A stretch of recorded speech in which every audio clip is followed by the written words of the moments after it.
I was halfway through rinsing the mugs when my phone, set to ping for anything on the joint account, woke me with a small, polite vibration at 2:03 a.m. Habit made me slide the bank app open more out of ritual than suspicion, and the screen bloomed with a red line item. Downtown Boutique Hotel, $142.73, 11:42 p.m. It should have been nothing. A business booking attached to the wrong card, a patient's family who'd left a tip, but the timestamp tugged at something that had been fraying. For months, the tiny thread of trust we'd promised each other and then ignored. She rang the doorbell at 2:40, coat damp, hair flattened by rain. The practiced exhaustion of a night shift nurse softened into an apologetic smile. Long spill. I had to stay, she said, the kind of explanation that leans on routine and expects to be believed. I pressed the screen against the mug I held until the ceramic hummed cold.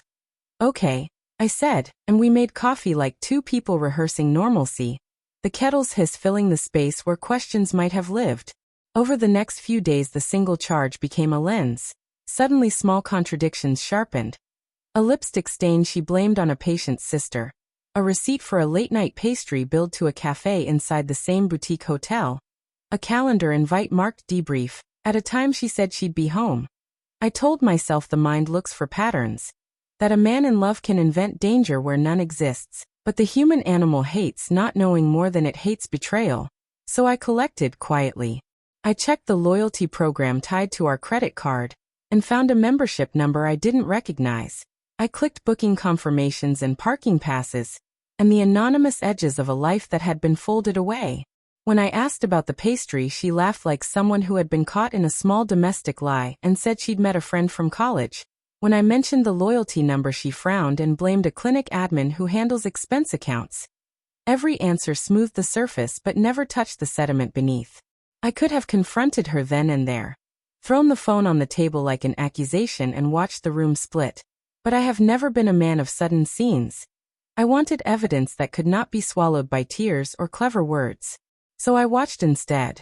One evening I drove past the boutique hotel under the excuse of late-night work and parked with the rain tapping Morse on the windshield.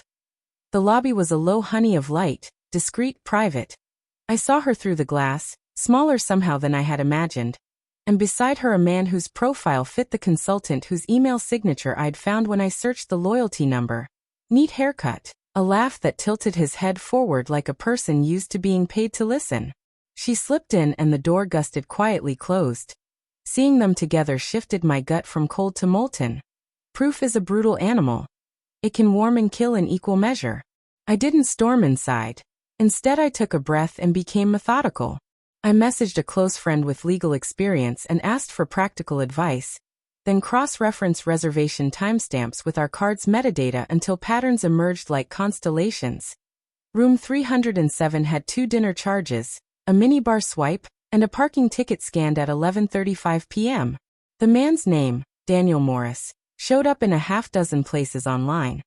A consultant who specialized in hospital operations, a man who liked craft beer and had an Instagram full of seminar photos. None of that screamed villain, just human. Ordinary people who find ordinary ways to make extraordinary choices. When I put the bank app mid-table and asked, "What is room 307?" she took a long time to answer. The silence was not the blank of innocence but of recalculation. She told me it had been work, a debrief after a late transfer, and then as the coffee cooled, the truth rearranged itself into sentences. Loneliness in the blue hours, a colleague who listened, dinners that felt safe because they were framed as professional, a room taken for convenience that blurred into other conveniences. She said. Nothing physical had happened. She said she was sorry. She cried in that thin, exhausted way nurses do after long shifts when the world's wounds tattoo their hands.